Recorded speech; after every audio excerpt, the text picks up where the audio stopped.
नमस्कार। आज हम बात कर रहे हैं सरकारी महारत्न कंपनी आरईसी लिमिटेड की। कंपनी के बोर्ड ने हाल ही में कुछ कह सकते हैं अहम फैसले लिए हैं। हाँ बिल्कुल, एक तो फंड जुटाने की बात है और दूसरा एक सब्सिडरी को बंद करने का फैसला भी। सही। और ये सब तब हो रहा है जब हाल ही में Q4 के नतीजे भी अच्छे आए थे, डिविडेंड भी दिया था। स्टॉक ने पिछले कुछ महीनों में रिटर्न तो दिया है, पर एक्सपर्ट्स की राय में काफी मतभेद दिख रहा है। हाँ, राय बटी हुई है। तो चलिए आज इन्हीं सब बातों को थोड़ा खोलकर समझते हैं कि आरईसी में चल क्या रहा है और निवेशकों के लिए इसके क्या मायने हो सकते हैं।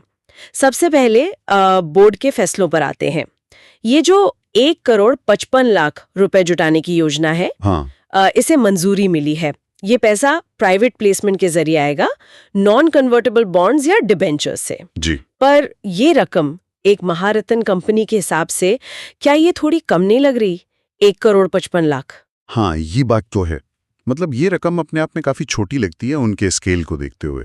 हो सकता है ये किसी स्पेसिफिक छोटे प्रोजेक्ट के लिए हो या शायद कोई रेगुलेटरी जरूरत हो। हो सकता है। और इसके लिए शेयर होल्डर्स की मंजूरी तो अभी लगेगी अगली एजीएम में। जी, वो प्रोसेस तो फॉलो करना ही होगा। मंजूरी के बाद फिर 1 साल के अंदर ये फंड जुटाया जाएगा, शायद एक बार में या किश्तों में। ठीक है। और दूसरा फैसला वो सब्सिडरी बंद करने का है, राजगढ़ 3 पावर ट्रांसमिशन। हाँ, ये REC power development and consultancy की यूनिट थी। अच्छा। और ये मध्य प्रदेश के किसी पावर प्रोजेक्ट के लिए बनी थी, है ना? जी हाँ, राजगढ़ में कोई 1550 मेगावाट का इवैक्यूएशन प्रोजेक्ट था, उसके लिए। अब इसे बंद कर रहे हैं तो इसके लिए भी जरूरी अप्रूवल लेने होंगे।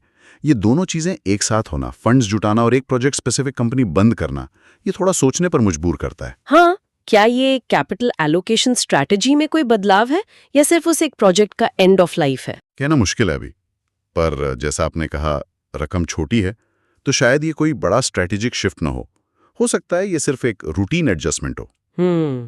अच्छा, अब जरा कंपनी की फाइनेंशियल परफॉर्मेंस पे नजर डालते हैं। Q4 के नतीजे तो मजबूत थे। हाँ, नतीजे अच्छे थे। कंसोलिडेटेड प्रॉफिट करीब 5.6% बढ़ा है पिछले साल के मुकाबले, 4,309 करोड़। और NII नेट इंटरेस्ट इनकम वो तो काफी शानदार बढ़ी है। बिल्कुल, NII में करीब 38% का उछाल है, 5,877 करोड़। ये कोर बिजनेस की मजबूती दिखाता है। ये तो बहुत अच्छे नंबर्स हैं। लेकिन फिर स्टॉक की कहानी थोड़ी अलग क्यों लग रही है? पिछले 6 महीने में करीब 38% रिटर्न दिया है, जो सुनने में अच्छा लगता है। हाँ, वो ठीक है। पर साथ ही अपने हाई से लगभग 62% नीचे है। ये कैसे हो सकता है? अच्छे नतीजों के बावजूद इतनी गिरावट? यही तो मतलब कंफ्यूजिंग पार्ट है। एक तरफ फंडामेंटल्स अच्छे दिख रहे हैं, NII बढ़ रही है, प्रॉफिट बढ़ रहा है। दूसरी तरफ बाजार शायद इसे लेकर उतना उत्साहित नहीं है, या शायद भविष्य को लेकर कुछ चिंताएं। 62% नीचे होना हाई से ये बताता है कि कहीं ना कहीं कुछ तो है जो बाजार को पसंद नहीं आ रहा। या शायद प्रॉफिट बुकिंग हो रही हो, या सेक्टर को लेकर कोई ओवरऑल चिंता। हो सकता है, कई कारण हो सकते हैं। सेक्टर रोटेशन भी एक फैक्टर हो सकता है। और शायद इसी कंफ्यूजन की वजह से एक्सपर्ट्स पे एक मत नहीं है। हाँ बिल्कुल। तो अगर हम सब कुछ समेटें तो आरईसी लिमिटेड फंड जुटा रही है, एक सब्सिडरी बंद कर रही है, नतीजे अच्छे हैं, पर स्टॉक मिला जुला प्रदर्शन कर रहा है और एक्सपर्ट्स बटे हुए हैं। बिल्कुल। अब यहाँ एक और बात सोचने वाली है। क्या?